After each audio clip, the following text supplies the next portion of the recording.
ನಮಸ್ಕಾರ ರೀ ಎಲ್ಲರಿಗೂ. ಇವತ್ತಿನ ದಿವಸ ನಾನು ಗಜ್ಜರಿ ಸ್ವೀಟಾಗಿ ಬರ್ತಾವೆ ನೋಡ್ರಿ.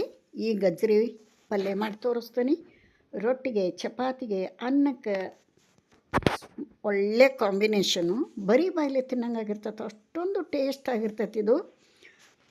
ಮಕ್ಕಳಿಂದ ದೊಡ್ಡವ್ರವ್ರಿಗೂ ಹೆಲ್ದಿ ರೆಸಿಪಿ, ಒಳ್ಳೆ ಪೌಷ್ಟಿಕಾಂಶ ಇರೋಂಥ ಗಜ್ಜರಿ.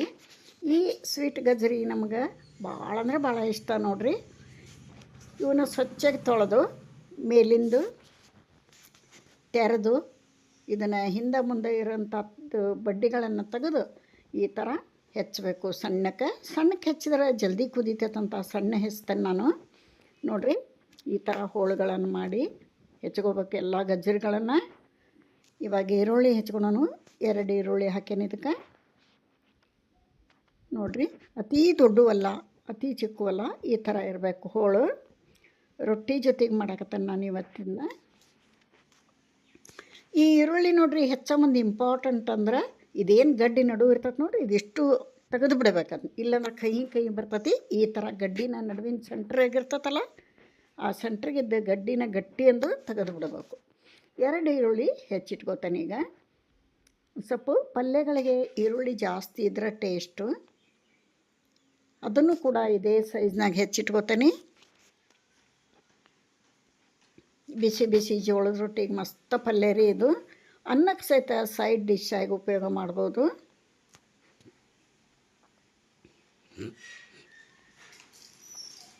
ಈಗ ಒಂದು ಬಾಳಿಗೆ ಇಟ್ಕೊಂಡು ಮೀಡಿಯಮ್ ಉರಿ ಇಟ್ಕೊಂಡು 1-2 ಸ್ಪೂನ್ ಎಣ್ಣೆ ಹಾಕೋಣ. ಸಣ್ಣ ಸ್ಪೂನ್ಲೆ 2 ಸ್ಪೂನ್ ಆಗಷ್ಟು.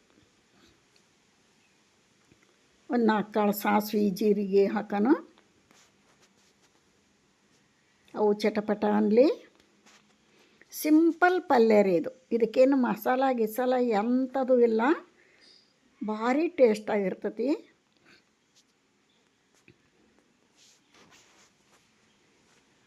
ಸಾಸಿವೆ ಜೀರಿಗೆ ಚಟಪಟ ಅನ್ನಿಂದ ಈರುಳ್ಳಿ ಹಾಕೋಣ.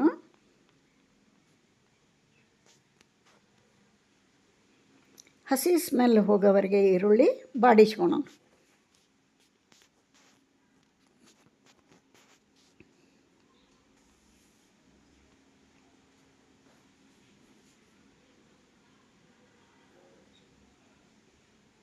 ಹಸಿ ಸ್ಮೆಲ್ ಹೋಗಿ ಚೆಂದಾಗಿ ಇದೊಂದು ಸ್ವಲ್ಪ ಬಾಡಿಸಿಕೊಂಡ ನಂತರ ಇದಕ್ಕೆ ಗಜ್ಜರಿ ಹಾಕೋಣ. ಹೆಚ್ಚಿಟ್ಕೊಂಡಂಥ ಗಜ್ಜರಿ ಪೀಸ್ಗಳನ್ನು ಹಾಕೋಣ. ಇದಕ್ಕೆ ಒಣ ಖಾರ ಪುಡಿನ ಹಾಕಿ ಮಾಡಬೇಕು. ಹಸಿಮೆಣ್ಸಿನ್ಕಾಯಿ ಹಾಕಬಾರ್ದು, ಹಸಿಮೆಣ್ಸಿನ್ಕಾಯಿ ಪೇಸ್ಟ್ ಹಾಕಬಾರ್ದು. ನೋಡಿರಿ, ಹೆಚ್ಚಿಟ್ಕೊಂಡಂಥ ಗಜ್ಜರಿ ಪೀಸ್ಗಳನ್ನು ಹಾಕಿದೆ. ಇದಕ್ಕೀಗ ಉಪ್ಪು, ಖಾರ, ಅರಿಶಿಣ ಪುಡಿ ಹಾಕೋಣ. ಸ್ವಲ್ಪ ಮಿಕ್ಸ್ ಕೊಡೋಣ ಮುಂಚೆ.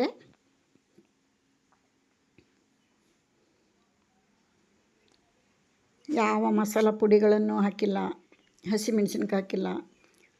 ರುಚಿಗೆ ತಕ್ಕಷ್ಟು ಉಪ್ಪು. ಇಲ್ಲಿ ಒಣ ಖಾರ ಪುಡಿನೇ ಹಾಕಬೇಕು, ಅಂದರೆ ರುಚಿ ಇದು ಪಲ್ಯ. ಉಪ್ಪು ಖಾರ ನಿಮ್ಮ ರುಚಿಗೆ ಅನುಗುಣವಾಗಿ ಹಾಕೋರಿ. ಕೆಲವ್ರು ಹೆಚ್ಚು ತಿಂತಾರೆ, ಕೆಲವ್ರು ಕಡಿಮೆ ತಿಂತಾರೆ. ನಾವು ಮೀಡಿಯಮ್ ಆಗಿ ಹಾಕೋದು. ಉಪ್ಪಾತು, ಖಾರ ಪುಡಿ ಆಯ್ತು, ಚಿಟಿಕೆ ಅರಿಶಿಣ ಪುಡಿ ಹಾಕೋಣ. ಆನಂತರ ಗುರೆಳ್ಳು ಪುಡಿ ಹಾಕೋಣ, ಒಂದು ಅರ್ಧ ಸ್ಪೂನ್.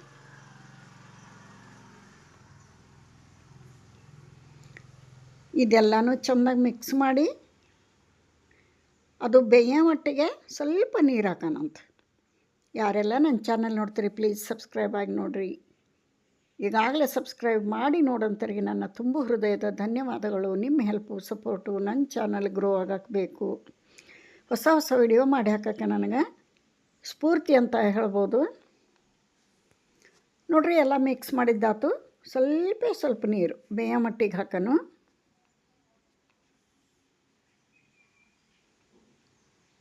ಮೀಡಿಯಮ್ ಉರಿ ಇಟ್ಟು ಮೇಲೆ ಕ್ಯಾಪ್ ಮುಚ್ಚಿ ಒಂದು 3 ನಿಮಿಷ ಬೇಯಿಸ್ಬಿಟ್ರೆ ಪಲ್ಯ ರೆಡಿ ಆಗ್ತದೆ ನೋಡಿರಿ.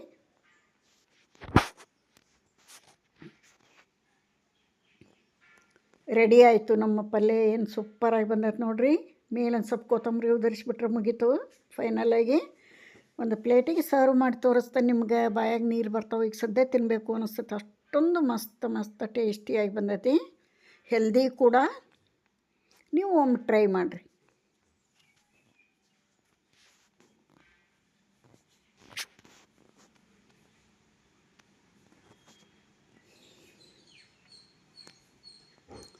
ಒಂದು ಪ್ಲೇಟಿಗೆ ಸರ್ವ್ ಮಾಡಿ ತೋರಿಸ್ತೇನೆ ನೋಡಿರಿ.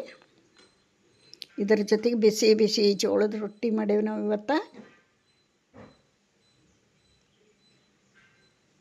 ಗಜ್ಜರಿ ಪಲ್ಯ, ಚಟ್ನಿ ಪುಡಿಗಳಿರ್ತಾವೆ, ಕೆಂಪು ಹಿಂಡಿ ಇರ್ತೈತಿ, ಮೊಸರು ಇರ್ತೈತಿ. ರೊಟ್ಟಿ ಊಟ ಮಾಡ್ತೇವೆ ನೋಡಿರಿ. ಏನು ಚಂದ ಬಂದೈತೆ ನೋಡಿರಿ. ಪಲ್ಯ ನೋಡಿದ ತಕ್ಷಣ ಒಳ್ಳೆಯ ಘಮ ರುಚಿ. ನೀವು ಒಂದು ಸಲ ಟ್ರೈ ಮಾಡಿರಿ. ಇಲ್ಲಿಗೆ ವಿಡಿಯೋ ಮುಗಿಸ್ತೇನೆ. ಮತ್ತೊಂದು ರೆಸಿಪಿಯೊಂದಿಗೆ ಸಿಗ್ತೇನೆ. ಎಲ್ರಿಗೂ ನಮಸ್ಕಾರ ರೀ.